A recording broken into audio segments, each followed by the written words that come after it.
Hello everyone, last month I was in the Philippines recording a documentary about Typhoon Haiyan. As I don't like to go to big resort or big hotels, I prefer to go on a trip with the people, knowing their culture, knowing their traditions. I'm going to tell you about this part of the Philippines that is really incredible and is what you cannot see nor they will show you in travel agencies. Join me.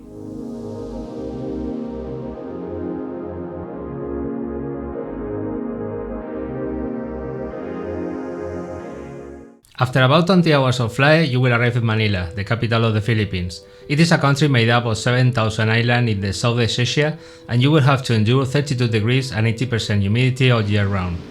The first thing you will have to face is the Manila traffic, the pollution, and the taxi drivers, who they will try to deceive you all the time. And if you're looking for a place to stay, I will start with Pasay City, which is very close to the airport and next to the shopping center, the third largest in the world. It's also good Taguig City, you have the shopping center from the channel, or Makati, which is the business city where all multinationals are.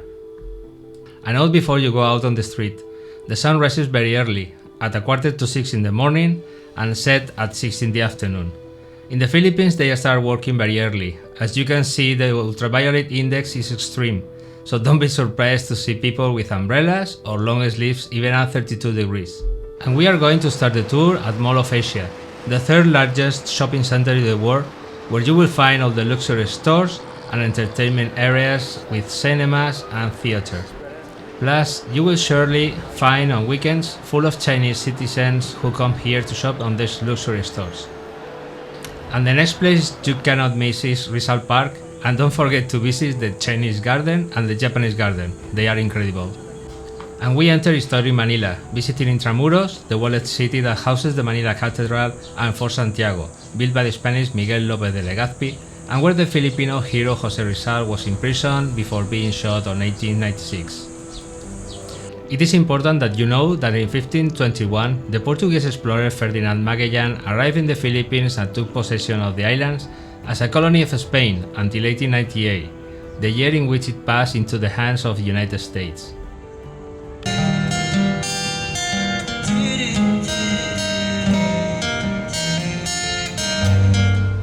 And we entered the oldest Chinatown in the world, one of the most important commercial areas in Manila and where Filipino and Chinese culture mix.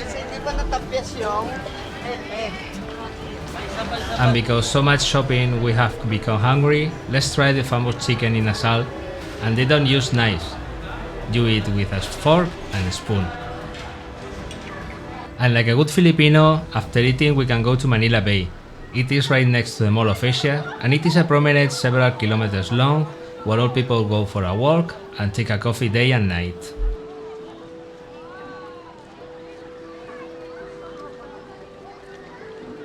And street food is famous here. A lot of food is cooked in the street, and it is one of the means of subsistence for many families. So for snacks today we have fish ball, squid balls, isaw and gikean, which they are basically fish, squid, chicken intestine, pork or shrimp with butter and deep fried to get the crunchy taste that they call crispy here. The balot is also very common, a boiled duck egg but already fertilized and with embryo inside. And we continue with the markets. We are going to visit Baclaran Market. This market is open day and night, although, as you know, in the Philippines it is night from 6:30 in the afternoon both in winter and summer. Here you will be able to find replicas of any luxury brands that you can imagine. And to go back to the hotel and avoid the Manila traffic, the best thing you can use is the tuk-tuk. It is super fun, although the drivers do not always respect traffic rules.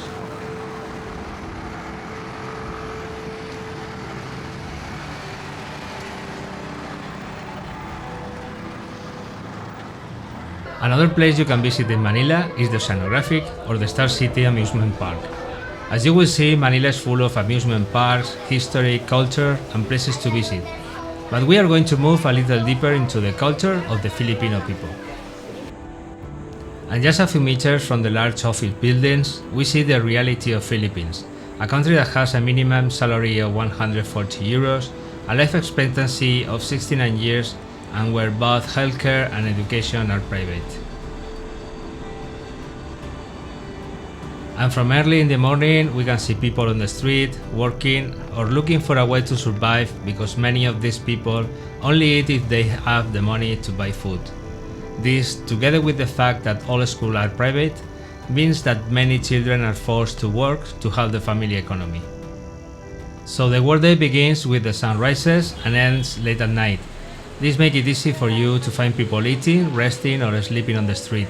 Even if you see this and you are not used to it, the Philippines is a safe country, especially for the last 8 years. Remember that they are poor people, but that does not mean criminals. So you can move freely and without fear anywhere, especially outside the capital, like any European or American city, as you realize the lack of purchasing power when you visit a sari-sari store. These are small stores that you will find on any corner that sells everyday products here.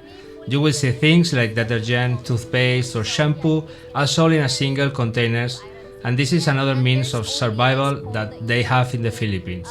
These stores are set up at home by opening a window to the street and are practically open 24 hours. And we move away from the cities and we see that the tuk-tuk, whether with a motorcycle or a bicycle, is the common transportation because practically no one has a car and because it is a simple way to have a job.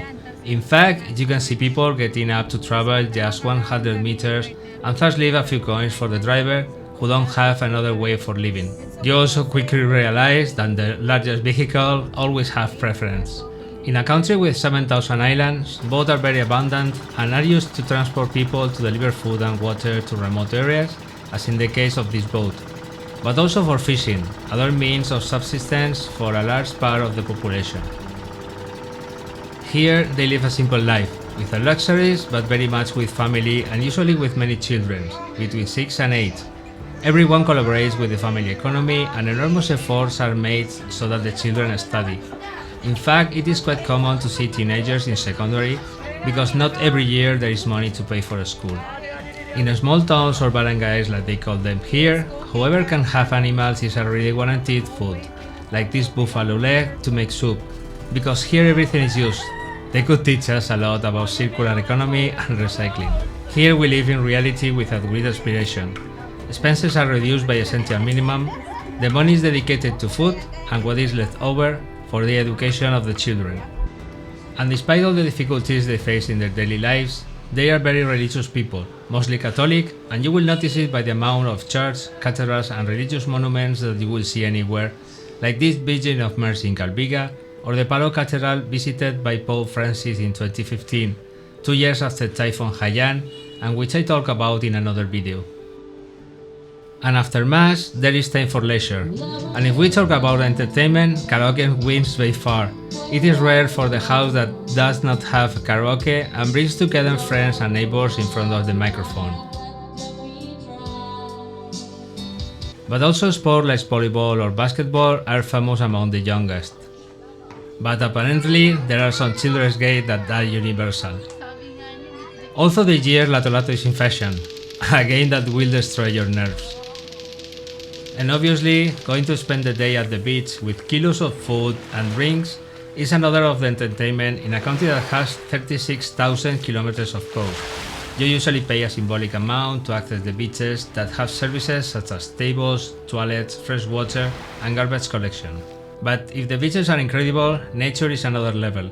The tropical climate makes coconuts, mangoes, pineapples and avocados are abundant and can be tasted freshly picked from the tree, something that you will only try when you go.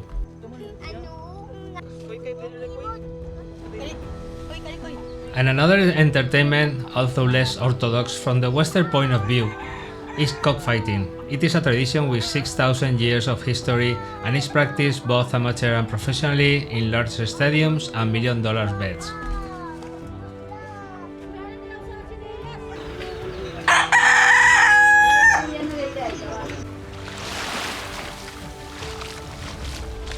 Well, now you know more about the culture, traditions and way of life of the Philippines. A wonderful country that will welcome you with a smile. Bye bye! Enjoy! Have a nice day! Have a nice day!